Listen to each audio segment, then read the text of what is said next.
Hello student, I hope आप सब अच्छे होंगे। आज जो टॉपिक मैं आपके सामने लेके आया हूँ, यहाँ पर हम लोग बात करेंगे। ये टॉपिक है इकोनॉमिक्स का, जहाँ पर हम बात करेंगे माइक्रो इकोनॉमिक्स की इंट्रोडक्टरी पोर्शंस की। माइक्रो इकोनॉमिक के इस इंट्रोडक्टरी पोर्शन में मैं आपके साथ आज की क्लास में डिस्कस करूंगा ये 5 टॉपिक, जो कि है पहला, derivations of individual demand curve, derivations of market demand curve, shifting of demand curve, supply functions and supply curve. ये पांचों इंपॉर्टेंट टॉपिक है आपके लिए, और ये 5 ऐसे टॉपिक हैं जिसका यूज आपको आगे चलकर भी होने वाला है। सबसे पहले अगर हम बात करें derivations of individual demand curve, या फिर derivations of market demand curve, या फिर शिफ्ट ऑफ डिमांड कर्व की, तो इन तीनों में एक टर्म कॉमन है, दैट इज कंसिडर्ड एज क्या, डिमांड कर्व। अगर हमें मार्केट डिमांड कर्व को समझना है, या फिर हमें शिफ्टिंग ऑफ डिमांड कर्व को समझना है, या फिर हमें इंडिविजुअल डिमांड कर्व को समझना है, तो इन तीनों को समझने के लिए हमें सबसे पहले क्या समझना होगा कि डिमांड कर्व क्या होता है। अगर बात करें डिमांड कर्व की, तो डिमांड कर्व बेसिकली कॉम्बिनेशन है टू वर्ड का। पहला क्या, डिमांड, और दूसरा क्या, कर्व। कर्व बेसिकली यहाँ पर बात कर रहा है एक ग्राफिकल रिप्रेजेंटेशंस की, जिसके थ्रू हम डिमांड को क्या करेंगे, शो करेंगे। तो सबसे पहले हम समझते हैं डिमांड क्या होता है। ऐसे समझो कि मान लो कोई व्यक्ति है जो कि परचेज क्या करना चाहता है, आईफोन परचेज करना चाहता है। हम सभी लोग चाहते हैं क्या, कि हमारे पास एक अच्छा फोन हो, और आईफोन हम परचेज करना चाहते हैं। और आईफोन को खरीदने के लिए हमें जो अमाउंट की रिक्वायरमेंट है वो 1.5 लाख रुपीज है। But due to certain situations मेरे पास क्या है, 1.5 लाख रुपए नहीं। तो क्या मैं आईफोन को परचेज कर सकता हूँ?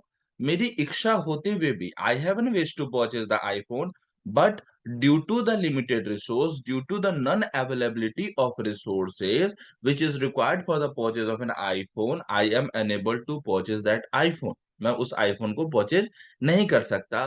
तो ऐसा सिचुएशन जहां पर हमारा विश, हमेशा हमारा विश विश के तौर पर ही ट्रीट हो रहा है, that that condition is consider as a क्या, डिजायर।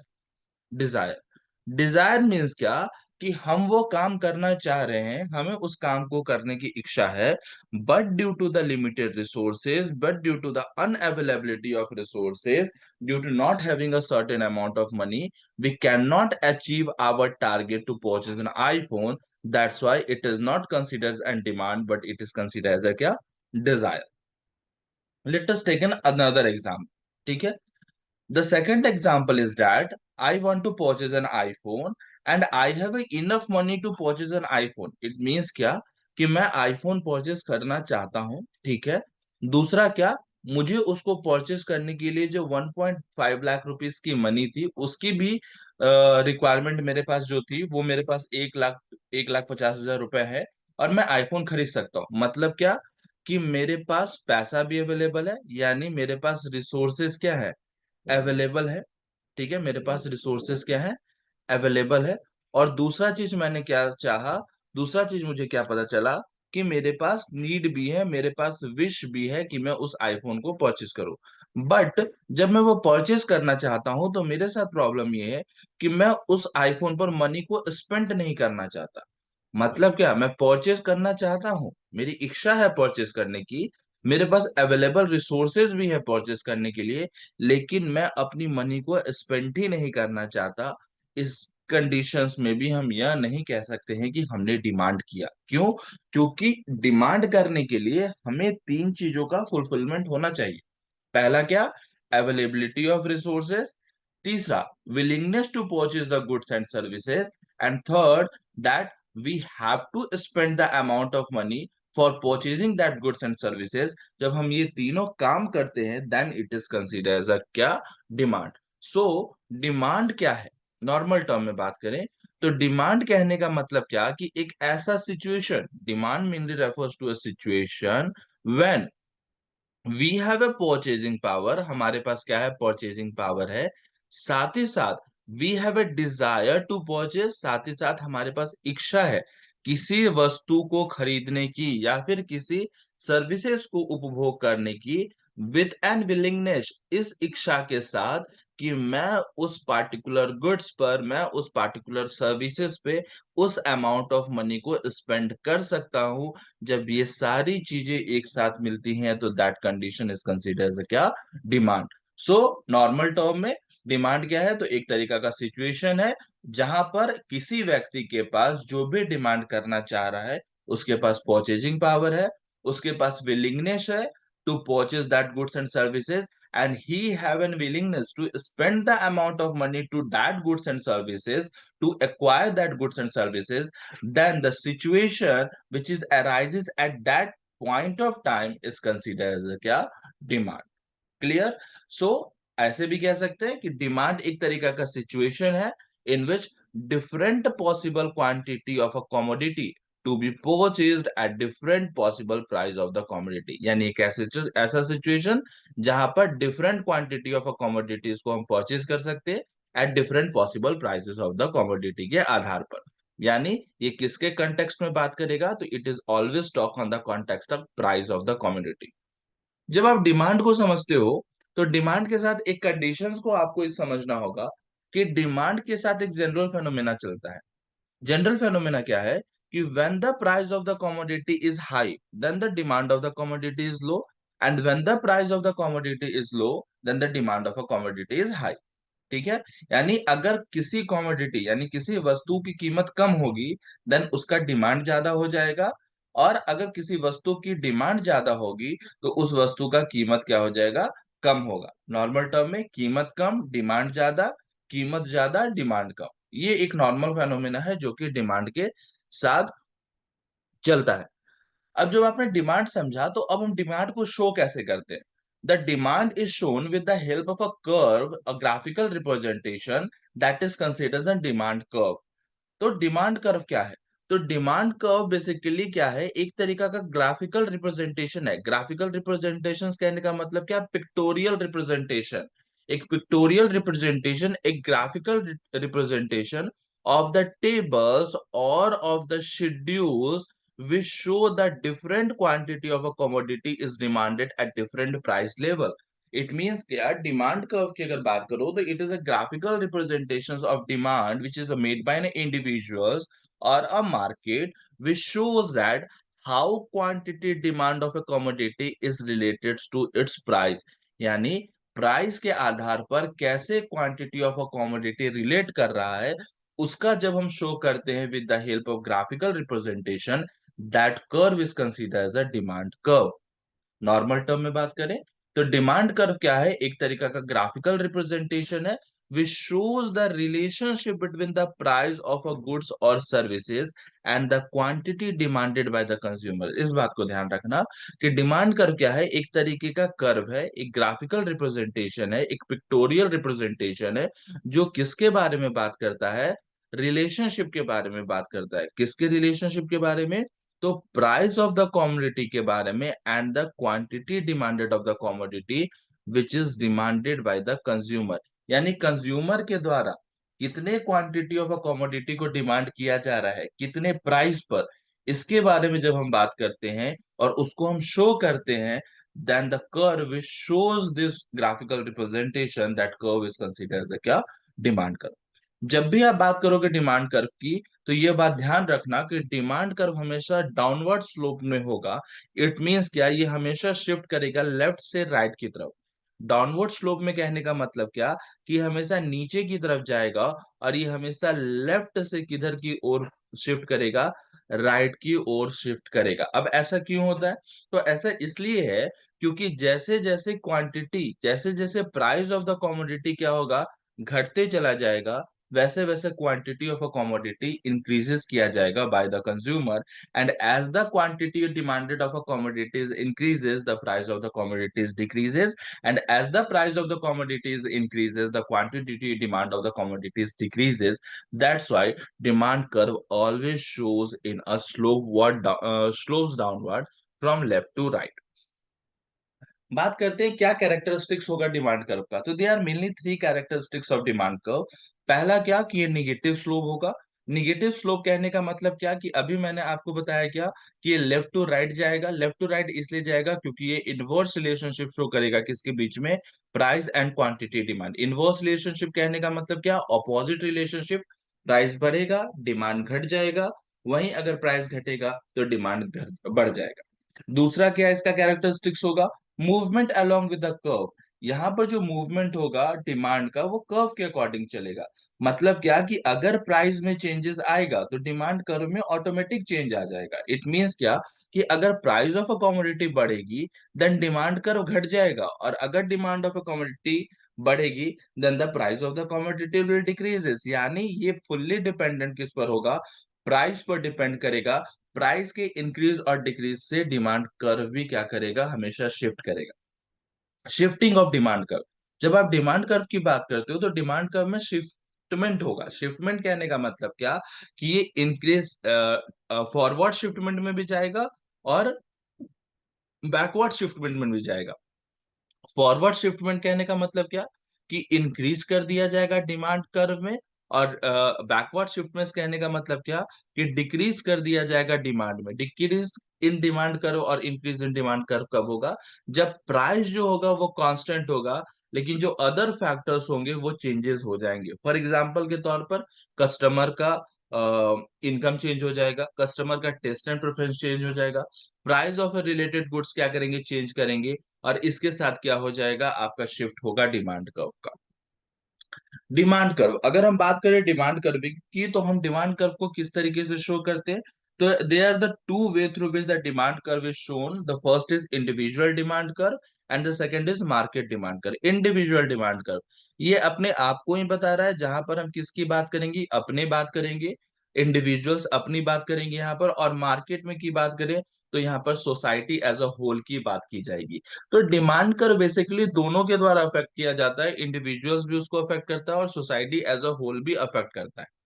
इंडिविजुअल डिमांड कर्व क्या होता है, तो एक ऐसा डिमांड कर्व जो कि बेसिकली आपको बताएगा क्या, कि एक पार्टिकुलर बायर कितने क्वांटिटी ऑफ कमोडिटी को बाय करेगा एट डिफरेंट पॉसिबल प्राइसेस। यानी it is a curve which show that different quantity of a commodity that one particular buyer is ready to buy at different possible prices. यानी different possible prices पर एक buyer किस तरीके से different quantity of commodity को purchase करेगा। जब हम इसको शो करते हैं तो ये किसके बारे में बात करता है, इंडिविजुअल डिमांड कर्व के बारे में बात करता है। यहाँ पर यह भी कहा जाता है कि एक इंडिविजुअल डिमांड कर्व एक ऐसा कर्व होगा जो कि रिप्रेजेंट करेगा किस चीज को, तो relationship between the price of a specific goods and the quantity demanded of an specific good by the individual consumer at a different price level. यानी इंडिविजुअल डिमांड कर्व एक ऐसा ग्राफिकल रिप्रेजेंटेशन होगा जो कि आपको रिलेशनशिप बताएगा किसके बीच में, तो किसी भी गुड्स के प्राइस में, यानी किसी भी गुड्स और सर्विसेज के प्राइस में, और उस गुड्स एंड सर्विसेज के क्वांटिटी डिमांड में, किसके द्वारा, तो एक इंडिविजुअल कंज्यूमर के द्वारा एट डिफरेंट प्राइस लेवल। और उस प्राइस लेवल पर क्या होगा, जितने भी फैक्टर्स होंगे वो कांस्टेंट होंगे, और ये जो शिफ्टमेंट होगा डिमांड कर्व का, ये जो मूवमेंट होगा डिमांड कर्व का, वो किसके कारण होगा, तो वो सिर्फ प्राइस के वेरिएशंस के कारण ही होगा। यानी अगर डिमांड कर्व शिफ्ट करेगा, इंक्रीज करेगा, तो वो प्राइस के कारण होगा, और डिमांड कर्व अगर डिक्रीज भी कर रहा होगा तो वो प्राइस के कारण ही होगा। क्लियर, इस बात को ध्यान रखना।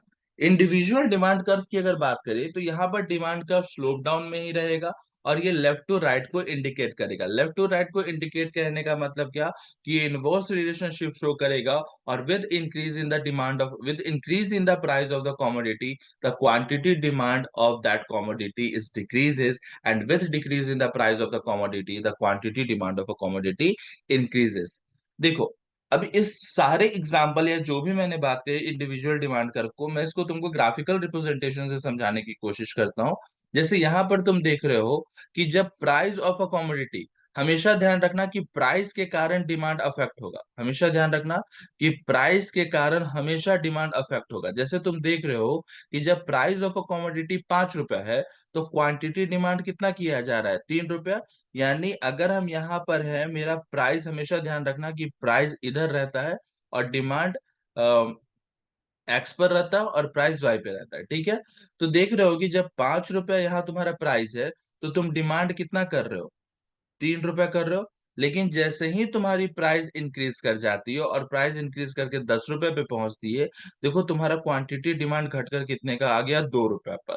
जब प्राइस 15 रुपए होती है तो तुम्हारी क्वांटिटी डिमांड कितनी हो जाती है, 1 रुपया हो जाती है। और तुम देख रहे हो क्या, with increase in the price of the commodity the quantity demand is decreases. और जब इसका तुम ग्राफिकल रिप्रेजेंटेशन करोगे तो ये कुछ ग्राफिकल रिप्रेजेंटेशन इस तरीके से होगा, जो बताएगा क्या, कि डिमांड कर्व किसके द्वारा शिफ्ट हो रहा है, लेफ्ट से राइट के द्वारा शिफ्ट हो रहा है। और जब इसी चीज का हम रिप्रेजेंटेशन करते हैं विद द टेबल, तो that is considered as a क्या, derivations of individual demand curve. तो derivations of individual demand curve is nothing but to shows the graphical representations of the demand curve, to show the graphical representation of demand with the help of the demand curve. Clear? जैसे यहां पर तुम देख रहे हो क्या, कि 10 रुपए का जब प्राइस है तो तुम्हारी क्वांटिटी डिमांड 10 रुपए है। लेकिन जैसे ही तुम्हारा प्राइस 8 रुपए हुआ, तुम्हारी क्वांटिटी डिमांड 20 रुपए हो गई। और जैसे ही ये 6 रुपए हुआ, तुम्हारी क्वांटिटी डिमांड 30 है। और 4 रुपए पे तुम्हारी क्वांटिटी डिमांड 40, और 2 रुपए पे तुम्हारी क्वांटिटी डिमांड 50 है। इट शोज दैट कि with decrease in the price of the commodity your quantity demand increases. और जब इस चीज का हम ग्राफिकल रिप्रेजेंटेशन कर रहे हैं, तो हमें यह पता चल रहा है कि डिमांड कर्व डाउनवर्ड की तरफ शिफ्ट हो रहा है, from left to right, which shows that there is a relationship. कैसा रिलेशनशिप? तो inverse relationship between the price and the quantity demand of a commodity, which shows about the, which basically represent the derivations of individuals demand curve. उसी तरीके से बात करें market demand curve की, तो market demand curve क्या होता है? तो इंडिविजुअल डिमांड कर्व में हमने क्या पढ़ा, कि जब किसी इंडिविजुअल के कारण, एक इंडिविजुअल बायर के द्वारा different quantity of a commodity is demanded at different price level, तो हम उसको क्या कह रहे थे, इंडिविजुअल डिमांड कर्व। लेकिन जब वही एक मार्केट के द्वारा, ठीक है, by all the consumers available in the market, उनके द्वारा जब quantity demanded of goods and services की जाती है at a different possible prices, that curve shows the demand of a market, that is considered as a क्या, market demand curve. So market demand curve is nothing but which shows the relationship between the quantity demand of a goods, यानी कितनी quantity of goods और services को demand की जा रही है by all the consumers in the market at the different price level of goods and services, यानी different prices पर कितनी quantity of goods and services market के द्वारा डिमांड की जा रही है, मार्केट में जितने भी कंज्यूमर है उनके द्वारा डिमांड की जा रही है। जब जब इसका ग्राफिकल रिप्रेजेंटेशन हम करते हैं, जब इसके बारे में हम बात करते हैं, तो that is considered as a market demand curve. So market demand curve basically क्या बताएगा आपको, ये रिप्रेजेंट करेगा क्या, total quantity of goods and services that all consumer in the market are willing and able to purchase it at a various price, holding all the other factor constant। मतलब क्या, कि इसका रिप्रेजेंटेशन ये होगा कि कितने क्वांटिटी, टोटल क्वांटिटी यानी कितना quantity of goods and services market में जितने भी कंज्यूमर है उनके द्वारा डिमांड किया जा रहा है at a various level of prices. जब इसके बारे में हम बात करेंगे तो that is considered a market demand curve. Likewise, the individual demand curve यह भी स्लोप डाउनवर्ड्स होगा from the left to right, which shows that कि जब price of a commodity decrease करेगा तो quantity demanded of the consumers available in the market वो increase कर जाएंगे। और जब price of the commodity increase करेगा तो quantity demand of the consumers available in the market वो क्या करेगा, डिक्रीज कर जाएगा, जो कि इनवर्स रिलेशनशिप बताएगा। फॉर एग्जाम्पल के तौर पर अगर हम यहाँ पर बात करें, तो इसको मैं तुमको इस तरीके से समझाता हूँ कि देखो प्राइस ऑफ द गुड्स 1 रुपए है। तो देखो मार्केट में दो कंज्यूमर है, कंज्यूमर नंबर ए और कंज्यूमर नंबर बी। 1 रुपए पे ये कितना डिमांड कर रहा है, 4 रुपए का, 4 गुड्स 4 क्वांटिटी। और ये कितना डिमांड कर रहा है, 5 क्वांटिटी। ये दो पर कितना कर रहा है, तो ये 3 क्वांटिटी का डिमांड कर रहा है। और बी कितने का कर रहा है, 4 क्वांटिटी डिमांड कर रहा है। 3 रुपए पर ये 2 क्वांटिटी डिमांड कर रहा है, और ये कितना डिमांड कर रहा है, 3 क्वांटिटी। और ये 4 रुपए पर ये 1 क्वांटिटी डिमांड कर रहा है, और ये 2 क्वांटिटी डिमांड कर रहा है। जब आप इसको ग्राफिकल रिप्रेजेंटेशंस की तरह देखोगे, तो you are able to understand कि मार्केट डिमांड कर्व किस तरीके से काम कर रहा है। इसका ग्राफिकल रिप्रेजेंटेशंस में आपको शो करता हूं, जिससे आपको बेटर अंडरस्टैंडिंग मिलेगा। आई होप सभी लोगों को वाइड स्क्रीन अवेलेबल होगा। तो जैसा कि हम देख रहे थे, तो ग्राफिकल रिप्रेजेंटेशंस हमने क्या किया, हम बात करते हैं सबसे पहले कंज्यूमर ए की। ठीक है, हमने क्या किया, ये बना दिया क्या, एक्स एक्सिस, ये क्या बना दिया, वाई एक्सिस, ये हो गया, सॉरी, ये हो गया वाई एक्सिस, उल्टा मैं कर रहा हूँ, सॉरी, ये हो गया एक्स एक्सिस, ये हो गया वाई एक्सिस। हमने क्या बोला कि इधर प्राइस रहेगा, इधर क्वांटिटी रहेगा। हम यहाँ पर बात कर रहे हैं कंज्यूमर ए की। ठीक है, कंज्यूमर ए की। हमने कंज्यूमर ए में क्या देखा कि प्राइस 1 2 3 4, यही था ना, 1 2 3 4। क्लियर। हमने क्या देखा कि जब प्राइस 1 रुपया था, ठीक है, जब प्राइस 1 रुपया था, तो क्या हो रहा था कि क्वांटिटी कितना डिमांड किया जा रहा था, 4 रुपया। ठीक है। दूसरा हमने क्या देखा कि जब प्राइस 2 रुपया हो रहा है, तो क्वांटिटी कितना डिमांड किया जा रहा है, 3 रुपया। जब प्राइस तुम्हारा 3 रुपया हो रहा है, तो क्वांटिटी कितना डिमांड किया जा रहा है, 2 रुपया। और वहीं जब प्राइस 4 रुपया हो रहा है, तो क्वांटिटी कितना डिमांड किया जा रहा है, 1 रुपया का क्वांटिटी डिमांड था। ये कंज्यूमर ए का था, जो कि शो कर रहा है क्या, कि डिमांड का स्लोप्स डाउनवर्ड। ठीक है। वही जब हम बात कर रहे हैं कंज्यूमर बी की, ठीक है, हम बात कर रहे हैं कंज्यूमर बी की, इसके रिगार्डिंग भी जब हम बात कर रहे हैं, तो ये हमारा डिमांड कर्व है। ये कौन सा एक्सिस हो गया, वाई एक्सिस। ये कौन सा एक्सिस हो गया, एक्स एक्सिस। ये हो गया 0। प्राइस 1 2 3 4, 1 2 3 4। डिमांड 1 2 3 4 5, 1 2 3 4 5। हमने क्या देखा, जब प्राइस 1 रुपया था, तो क्वांटिटी कितना डिमांड किया गया, 5 रुपया। जब प्राइस 2 रुपया था, तो क्वांटिटी कितना डिमांड किया गया, 4 रुपया। जब प्राइस 3 रुपया था, तो क्वांटिटी कितना डिमांड किया, 3 रुपया। और जब प्राइस 4 रुपया हुआ, तो क्वांटिटी कितना डिमांड किया गया, 2 रुपया। और यहां भी हमने देखा कि डिमांड कर्व क्या हो रहा है, शिफ्ट कर रहा है डाउनवर्ड। अगर हम ओवरऑल मार्केट की बात करें, क्योंकि कंज्यूमर कितने हैं, 2 हैं, तो जब यहां पर देखोगे ओवरऑल मार्केट की, तो हमारा प्राइस क्या है, रिमेन कांस्टेंट चल रहा है। किस तरीके से, तो 0 1 2 3 4, यही है ना, 1 2 3 4। लेकिन quantity demand of the consumer क्या हो जाएगा, शिफ्ट हो जाएगा। कैसे, जब देखो एक की बात करें, इन दोनों का कॉम्बिनेशन अगर बात करें, तो 1 रुपया के प्राइस पर ए डिमांड कर रहा है 4 रुपया, और बी कितना डिमांड कर रहा है, 5 क्वांटिटी। यानी टोटल डिमांड कितना हो गया, 9। यानी 1 2 3 4 5 6 7 8 9, 1 2 3 4 5 6 7 8 9। यानी 1 रुपए पर अब क्वांटिटी डिमांड मार्केट का कितना है, 9 है। इंडिविजुअल की बात करें तो ए का 4, बी का 5, लेकिन जब मार्केट की बात करें तो वो कितना हो गया, 9 रुपया हो गया। जब तुम 2 रुपए पे बात करोगे, तो इसमें क्वांटिटी डिमांड 3, और इसमें क्वांटिटी डिमांड कितना, 4। तो यानी 2 रुपए पर हम कितना क्वांटिटी डिमांड मार्केट कर रहा है, तो 7 का। जब आप 3 रुपए पे बात करोगे, तो ये 2 का और ये 3, यानी 5। यानी 3 रुपए पे क्वांटिटी डिमांड कितना हो गया, 5 रुपया हो गया। और जब आप 4 रुपए पे बात करोगे, तो 1 और 2, यानी 4 रुपए पे ये क्वांटिटी डिमांड कितना हो गया, 3 रुपया हो गया। जब यह ग्राफिकल रिप्रेजेंटेशन आप शो करते हो, तो that is consider as a क्या, मार्केट डिमांड कर्व। ठीक है। और जब आप इसी का ग्राफिकल रिप्रेजेंटेशन, बेसिकली जब इसी डिमांड कर्व का आपने जो ग्राफिकल रिप्रेजेंटेशंस किया, उसी ग्राफिकल रिप्रेजेंटेशंस को आप कहते हो क्या, derivations of market demand curve. तो derivations of market demand curve is nothing but to derive but it is only to derive how the market curve, how the market demand curve is shifted. Likewise, when the consumer A demanded, there is another demand curve. When the consumer B demanded, the demand curve are different. But when the whole market is to be demanded, you see that the demand of consumer A and the demand of consumer B get combined, and with this, the demand curve wholly gets shifted. That shows about क्या, derivations of market demand curve. ये हुआ market demand curve.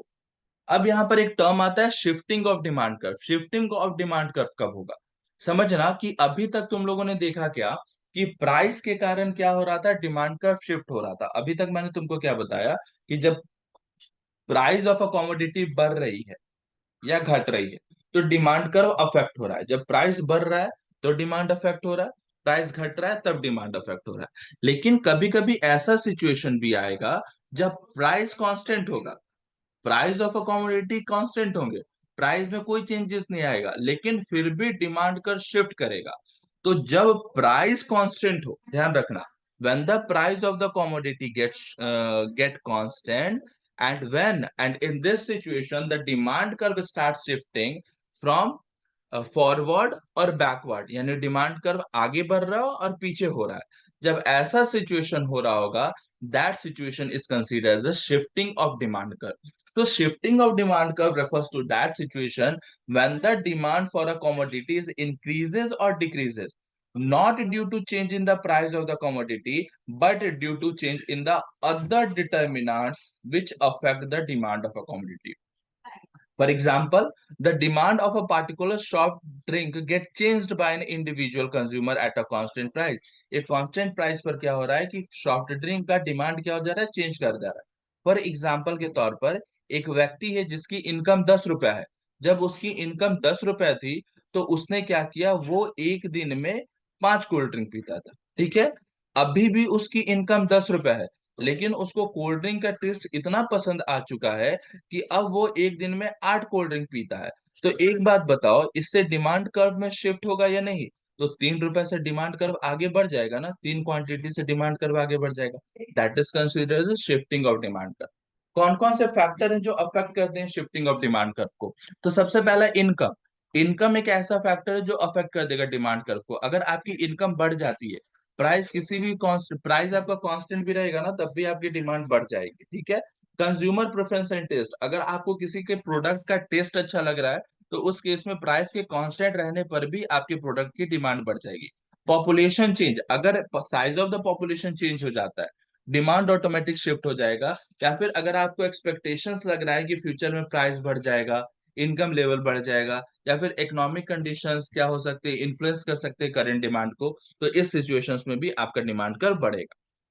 ठीक है। Shifting of demand curve दो तरीके से होगा, एक फॉरवर्ड शिफ्टिंग होगा और एक बैकवर्ड शिफ्टिंग होगा। Forward shifting of demand curve कहने का मतलब क्या, कि यहां पर तुम्हारा डिमांड कर्व क्या करेगा, इंक्रीज कर जाएगा, demand of a quantity increase करेगा प्राइस कांस्टेंट रहने पर भी। और बैकवर्ड शिफ्ट में क्या होगा, quantity demand of a commodity decrease कर जाएंगे प्राइस के कांस्टेंट रहने पर भी, लेकिन यहाँ पर अदर फैक्टर्स जो होंगे रिलेटेड टू कमोडिटी वो अफेक्ट होंगे, वो चेंज होंगे।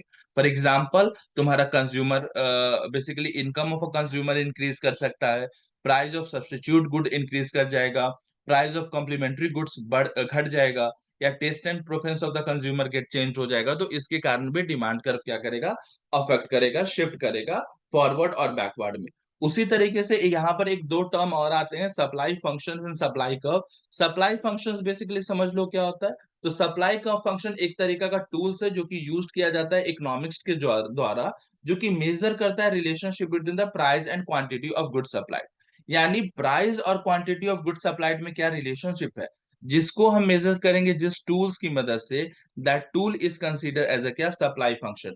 हमेशा ध्यान रखना कि जब आप प्राइस और क्वांटिटी ऑफ गुड सप्लाइड की बात करोगे तो इन दोनों के बीच में कैसा रिलेशन रहेगा, पॉजिटिव रिलेशन रहेगा। यानी अगर प्राइस ऑफ अ गुड्स बढ़ेगा, सप्लाई बढ़ जाएगा, अगर price of a goods decrease कर जाएगा तो सप्लाई ऑफ अ गुड्स भी डिक्रीज करेगा। तो सप्लाई फंक्शंस बेसिकली क्या है, तो रिलेशनशिप बताता है किसके बीच में, तो प्राइस के बीच में और क्वांटिटी ऑफ गुड्स सप्लाइड में।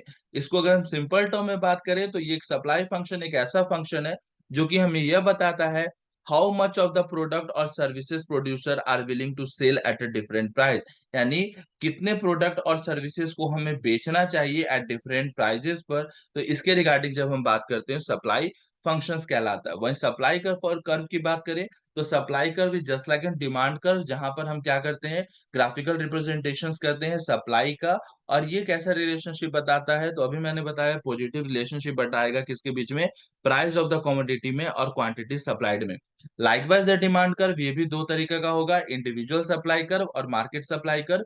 इंडिविजुअल सप्लाई कर्व बेसिकली आपको एक फर्म का एक इंडिविजुअल्स के सप्लाई शेड्यूल्स के बारे में बताएगा, और मार्केट सप्लाई कर्व आपको इंटायर मार्केट के सप्लाई शेड्यूल के बारे में बताएगा। हमेशा ध्यान रखना कि सप्लाई कर्व कैसा रिलेशनशिप शो करेगा, पॉजिटिव रिलेशनशिप शो करेगा between the price of the commodity and quantity supplied. I hope आपको ये लेक्चर समझ में आया होगा। इसके साथ हमारा ये टॉपिक खत्म होता है। Thank you for the video, thank you for watching this video, thank you so much.